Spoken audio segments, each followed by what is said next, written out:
I would like you to be my guest at a ceremony that will make this battle station operational.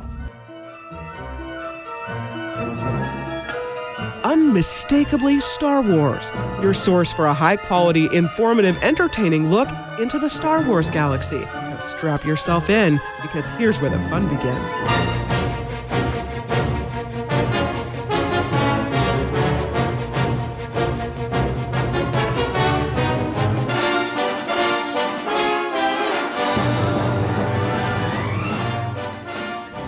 Well, one of the things we were doing recently on the show is we wanted to put a spotlight on the amazing women that work within Star Wars, whether they're actresses or, behind the scenes, whether it's effects or, production.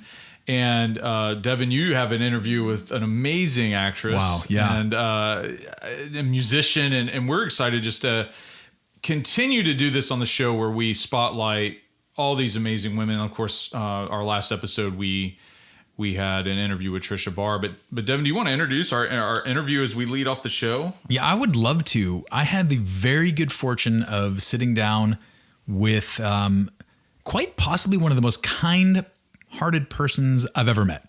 Yeah. Truly. Yeah. Bonnie Piesse, who played the young Aunt Beru in episodes 2 and 3, was gracious enough to give us a few minutes of her time and her very busy schedule. And, in leading up and researching her background, she is one phenomenal singer-songwriter. Yeah. And when we got a chance to sit down and talk, she was very open and gracious about her answers. She didn't pull any punches, and she's got a heck of a sense of humor as well. Yeah, yeah. So she's quick. Yeah. Yeah, I enjoyed that. Well, let's jump right in. And so here's the interview that we did with Bonnie just this past week. And once we have a listen to it, we're going to talk a little bit about what she had to say. So here it is.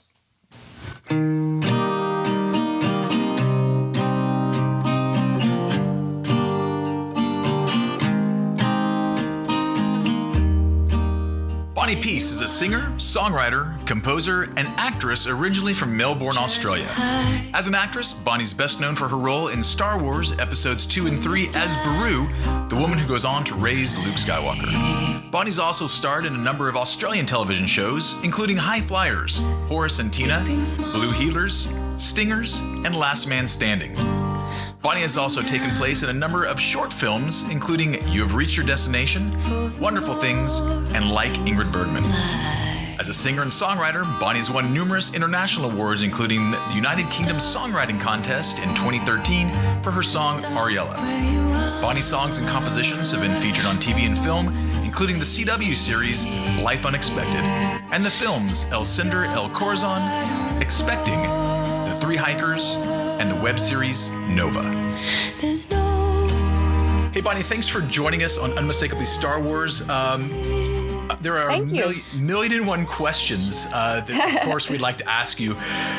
Just walk us through, if you could, that first initial Star Wars experience that you had, which I'm guessing is right before getting... Episode 2? Episode 2, exactly. Yeah.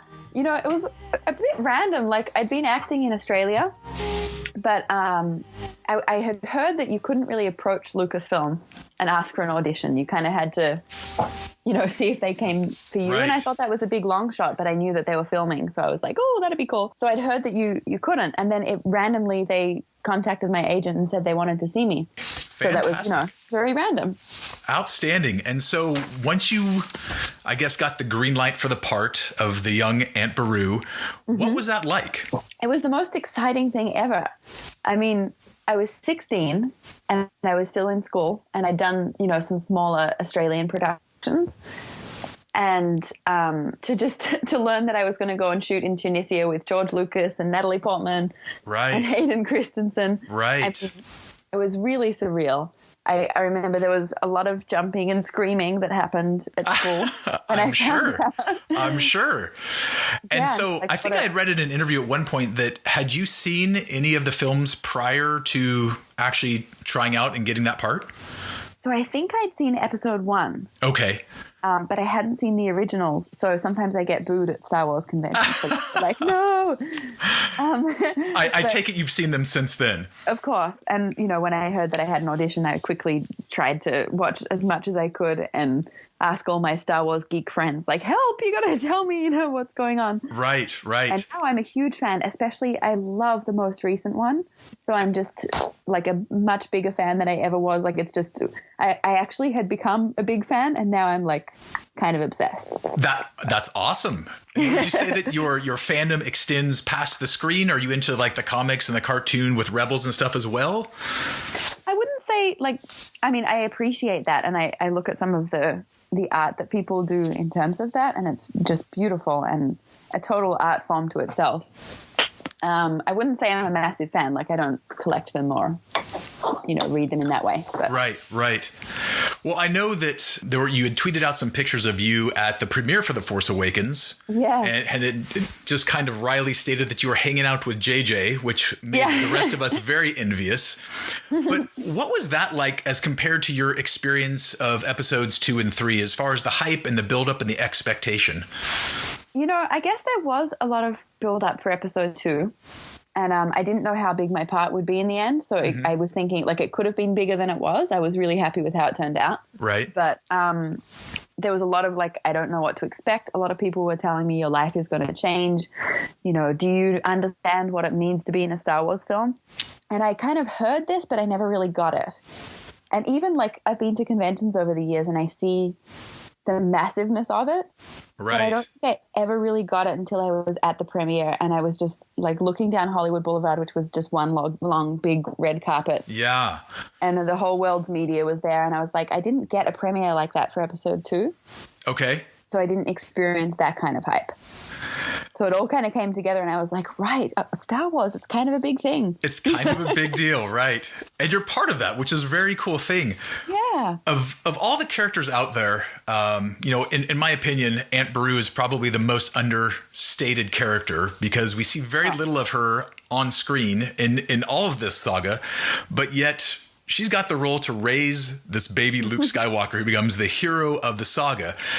Was there anything that you felt, if you could go back, rewrite part of that, or even now with the talk of a potential new film happening within that era of a younger Beru, what would you like to see happen with that character? I have heard the rumors about an Obi-Wan spin-off, which would be just so exciting. I would love to see, I guess, a little more insight into how Luke was raised, and just, selfishly for my character, I'd like to see her kind of as she grows older, I guess, be more see that wisdom starting to come through.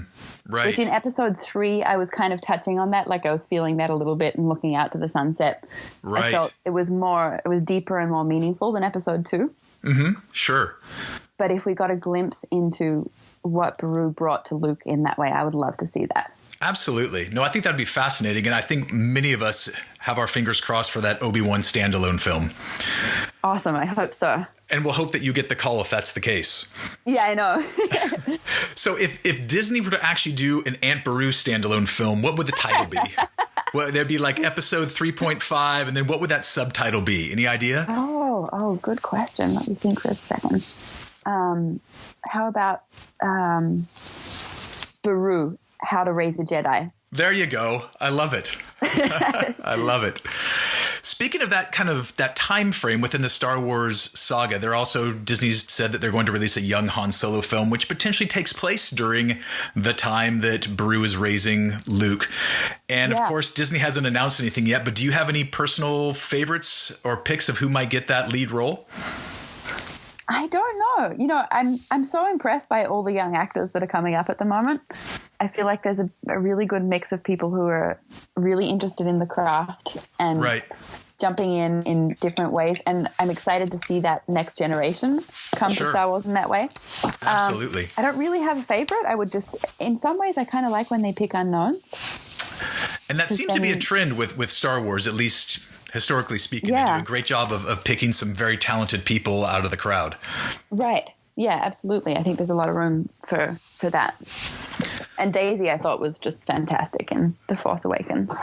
My little girl is obsessed with all things Rey now, Yay! as is probably every other little girl across the world. But she did. She just nailed the part without question. Yeah, and I just think that's so great for girls. I wish I had a role model like that growing up. Right. Absolutely. Well, let's talk about that a little bit, because that's one of the things that we're trying to hit on with our podcast series, The Women of Star Wars. Yeah. When it comes to Padme and Leia and now Rey, they have a very prominent role throughout the saga. From your perspective, what parts of those characters do you feel best represent women? Interesting. I mean, I kind of think they all represent different aspects of women. Mm-hmm. In some ways, I guess it's very timely with where the culture is at. And because there's such a beautiful uprising of like girl power kind of right now. Right. I tend to go towards the Rey character because I just think it's such a beautiful example of a strong woman. And you feel that has to do, to us, we've talked about it on our podcast, Rey is this interesting blend of both street savvy but very humble. Which of those things do you find most appealing? I love the way she kind of does the right thing. Yeah. Like she'll have a struggle with something, and you see this a couple of times, and she ends up picking the right thing. It's very well put. Hard. Yeah, very well said. Yeah, like the character, the nobility in a way. Right. Which I don't think you see that much for women. Right, absolutely. Nobility is a great label for it. Speaking of like the role model for younger girls and younger women, a lot of the Star Wars merchandise out there, especially when it comes to like the costumes for like Halloween or parties and stuff, is often like the sexed up, sexy stormtrooper or the way too short skirt, high boot Vader look. Yeah. I understand that a lot of it's geared for adults, but to what extent do you think that this is sending the wrong message to the younger girls who are fans of Star Wars? Yeah, I mean, I guess everything that's in our culture like that starts to give value to those things. Mm-hmm. So for sure, women or young girls are trained to think that that's, cool and important. And I think where it goes wrong is where we feel that we get our value from that, which is so...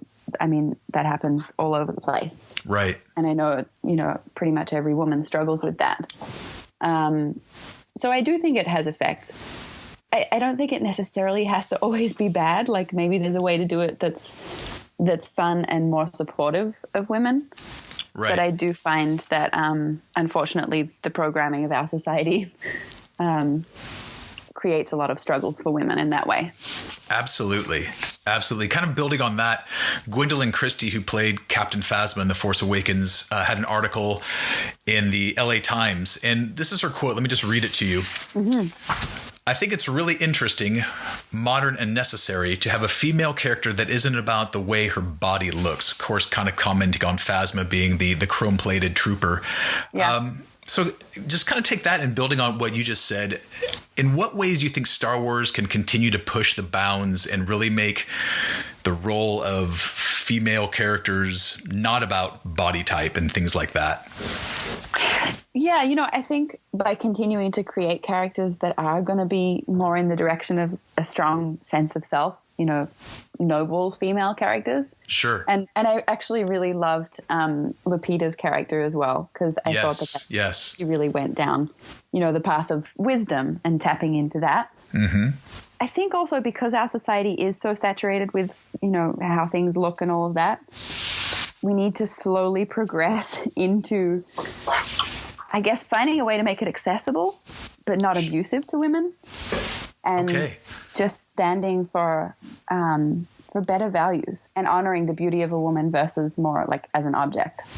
So if your phone rings and you pick it up and it's Kathleen Kennedy from Lucasfilm, and she says, Bonnie, how can we do that? What are some ways you think that might actually translate to the screen?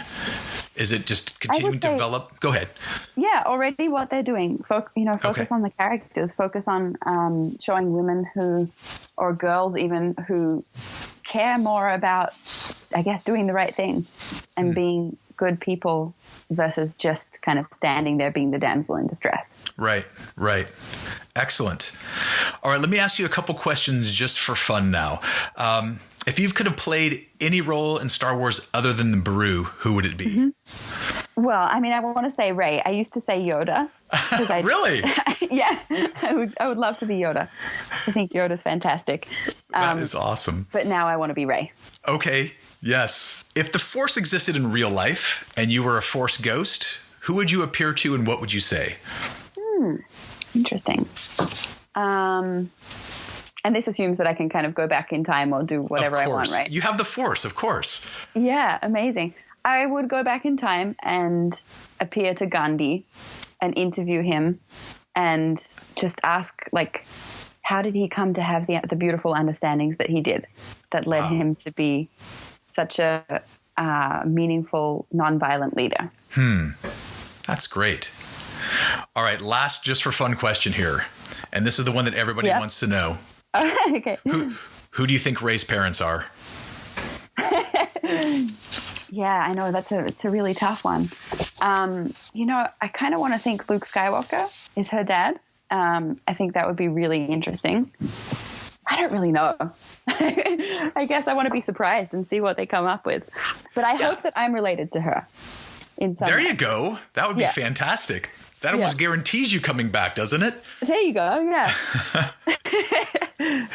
Hey, I want to transition just a little bit. You've been so gracious to us to allow us just a few minutes of your time, and I know you're so busy, but you are an incredible singer-songwriter. Thank you. Absolutely. No, I was listening to some of your music on Reverb Nation earlier today, and as I was going through it, I just have to tell you that your song Soak It Up is now playing throughout our household as my little girl dances around to it. So you have made her day. Oh, that's so great. Yeah, kids actually really love that one. I have a couple of friends back in Australia who they play it. They've been playing it for years. So I love that kids like that. Absolutely. So tell us a little bit about where you get your inspiration from. And you've got a your voice is quite frankly quite haunting. I mean, it sticks with you and it transcends, the average voice that's on the radio. So talk to us a little bit about where you got your inspiration from and things like that. Yeah, I mean, growing up, I went to a lot of folk festivals in Australia, so I listened to a lot of acoustic music and was fascinated by songwriting. And then I guess, I expressed whatever I was going through over the years in my songs. So when I was a teenager, it was more angsty, kind of complainy, whiny stuff. Yes, and, and then in my 20s, it was going more towards, I guess there was like love stuff. And now as I'm, interestingly, as we're talking about nobility and character and all those things, I'm just getting way more interested in what kind of a person I want to be and the struggles that I have along the way and wanting to share those human struggles. Yeah. And also, lately I've been getting into electronic music, and I haven't announced this yet. So actually, let me tell you as the first announcement that I'm making a new album. Yay! And, I'm actually producing this myself, and there's going to be electronic flavors as well as acoustic. Wow! And I just want it to be very uplifting. So I'm inspired by electronic music, film soundtracks, more kind of cinematic stuff. Right. And you've actually had some of your songs on film soundtracks. Is that right? Yeah. Over the years, I've done a bunch of things. I had a song in the CW show Life Unexpected, which was super fun. And it was one of my love songs, and it was playing in a very key kind of love moment. So that was really fun. Yeah, and then I've done some composition and singing for different soundtracks. So Expecting with Radha Mitchell and Michelle Monaghan, and then 2 upcoming documentaries, The Three Hikers and Encender El Corazon. I love doing that. And did I read a previous interview correctly that it was your singing that actually caused your husband to fall in love with you? Yeah, so he says. So he says, all right. I think, we were starting to fall in love anyway. This is my take. But when I sang, he was very moved by it. And yeah, I guess that's what he says. So. Excellent. And do you have a preference, your singing songwriting career versus your acting career? I mean, obviously it has been music, the preference for a while. I wasn't that interested in pursuing acting for a little while. And just recently, like over the last year, I've been working with some really great curriculums for actors that have started to unlock my love for the craft. Excellent. And yeah, so I'm actually super excited to get back into it this year. And I really just want to do both kind of in tandem. Very ambitious. I like it.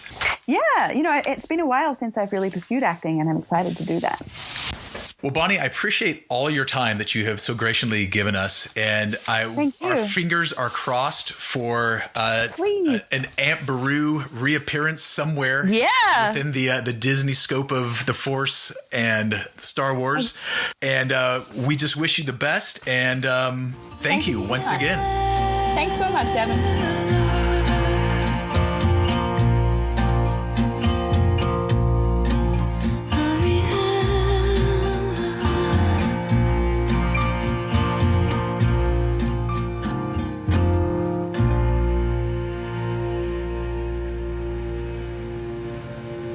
Yeah, she's awesome. I told you. Yeah, she's Right? awesome.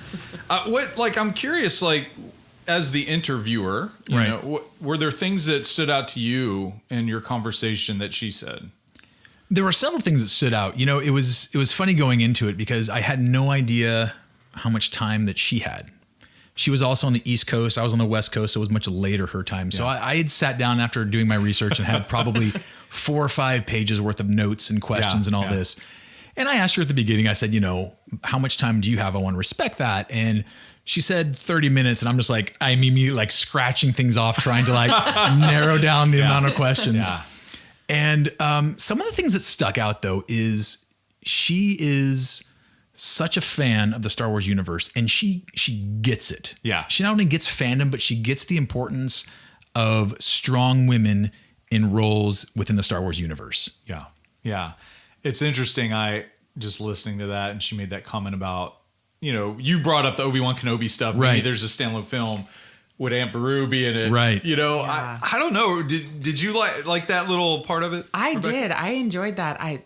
An Aunt Beru film? That would be amazing. Yes. Or just Like, Aunt Beru is part of the Obi-Wan story. You Right. know, yeah, that would be awesome to see. One of the things that stood out to me is she was 16 when she got that role. Yeah. Which is crazy in my mind. that you're going to Tunisia You're and Yeah. go to a film. Yeah. And that Lucasfilm sought her out. And I mean, that's just incredible in and of itself. Yeah. Yeah. I Go ahead. think you have to have Beru in an Obi-Wan standalone film. If it's set during the time that he's on Tatooine, Absolutely. I think you have to Absolutely. have Owen and Beru, and hopefully Joel Edgerton played Owen. So, Right. I mean, I don't know what, you know, he's becoming such a big star in Hollywood, and he's a good director in his own right. Well, that'd be interesting if he directed an Obi-Wan film. Yeah, that'd be fascinating. I really walked away, though, feeling like having so much more appreciation for really this character that's totally understated, because it really didn't actually hit me as hard as it did until I was getting ready for the interview. Like, wow, that character is grossly understated on film. Oh, yeah. Oh, yeah. We don't see much of her at all. Yeah, and the duty that she has to raise Luke Skywalker, and really we get none of that story except, you know, in episode 4 we have a little bit of the proverbial blue milk, but Yeah. other than that, it's really minimized. So going back to like, yeah, if there is a standalone film, whether it's the Obi-Wan or even in that time frame with the Han Solo standalone, if that's going to be in the same kind of general timeline, I would love to see that character and more insight into her. Well, you know, and just joking around, Bonnie made this joke, kind of a, you know, her title for an episode Yes, 3.5, yes. you know, it's like, what was it? Like something, How to Raise a Jedi. Beru, yeah, How to Raise a Jedi, yeah. And I think that's part of that understated concept there, is that she was Luke's mom. Right. You know, Right. like she was the female influence on his life. Right. And I mean, we all know the power that mothers have over their children, Yes. and the influence Yes. they have. And so, you know, just thinking about Luke and all the traits that most people love about Luke, his loyalty to his friends, you know, his, you know, almost his idealism that's, I think, in many ways very, you know, contagious. Right. His ability to forgive. Right. I wonder, wouldn't that be interesting to see how Beru sort of imprinted that on him, you know, as Luke grew up. And if they do an Obi-Wan Kenobi film, I would love to see Bonnie play Beru, but have a sizable role for Beru. Yeah, absolutely. And, you know, there's that novel Kenobi, and we'll actually talk about that in the coming weeks, spend some time talking about that. But, you know, that is such a rich story sandbox to play in. Oh, wow. No yeah. pun intended, right? You know, the Tatooine, Beru, Luke being raised, Obi-Wan, what was he doing during this time? Right. There's so many good things there. Right. And I'm really hopeful that we hear something. My fingers are crossed that at Celebration in London this summer, that they'll make some announcement that there will be an Obi-Wan standalone film. Please let it be a That will be a trilogy. day long remembered. Yeah. Yeah. So I don't, it was just wonderful to hear from Bonnie, and just because of her generosity and just how she came across so warm and witty and fun, and the fact that she is really giving to the fans. I hope that if there is a film like that they will bring her back. Absolutely. And she's an incredible musician. Just listening to her music, my goodness. I highly recommend, if you've got some extra time, just go to Reverb Nation. In fact, we've got links on our site as well. If you go to that same page I mentioned earlier, unmistakably.starwars.com/events, there's a link to her Reverb Nation songs on there, and it's just outstanding. Yeah, it is. Her voice is, It's haunting. incredible. Yeah, it's incredible. Unmistakably Star Wars is a member of the Star Wars Escape Pods Network. Explore more great content and get to know our sister shows at weareescapepods.com and on Twitter at weareescapepods. The Star Wars Escape Pods Network, promoting positivity in fandom.